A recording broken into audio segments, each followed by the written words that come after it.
सावन के तिहार आगे आगे पावन महीना, सावन के तिहार आगे आगे पावन महीना।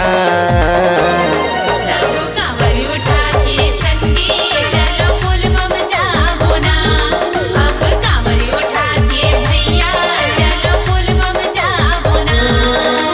सावन के तिहार आगे आगे पावन महीना, सावन के तिहार आगे आगे पावन महीना।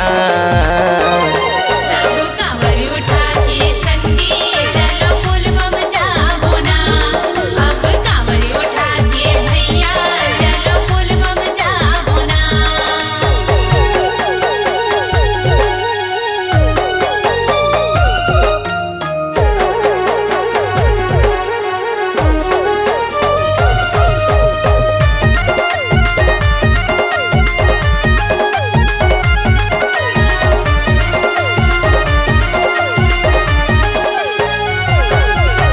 बाबा नगरिया दूर है, जाना हमला जरूर है। कैलाश वाले भोला हा हम सब की रखवार है।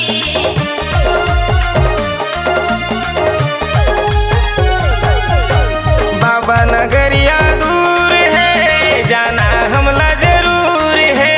कैलाश वाले भोला हा हम सब की रखवार है। सावन के तिहार आगे आगे पावन महीना, सावन के तिहार आगे आगे पावन महीना। सब कांवर उठा के संगी चलो बोलबम जाओ ना, अब कांवर उठा के भैया चलो बोलबम जाओ ना।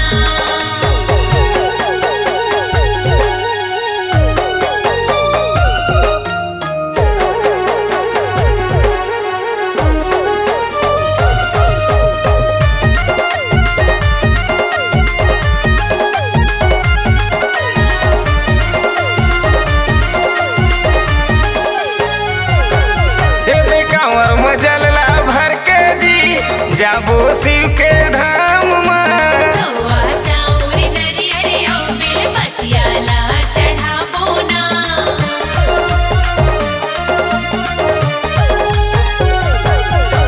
कांवर मजलला भर के जी जाबो शिव के धाम में। धोआ चाउर नरियर औ बेलपतिया ला चढ़ाबो ना। सावन के तिहार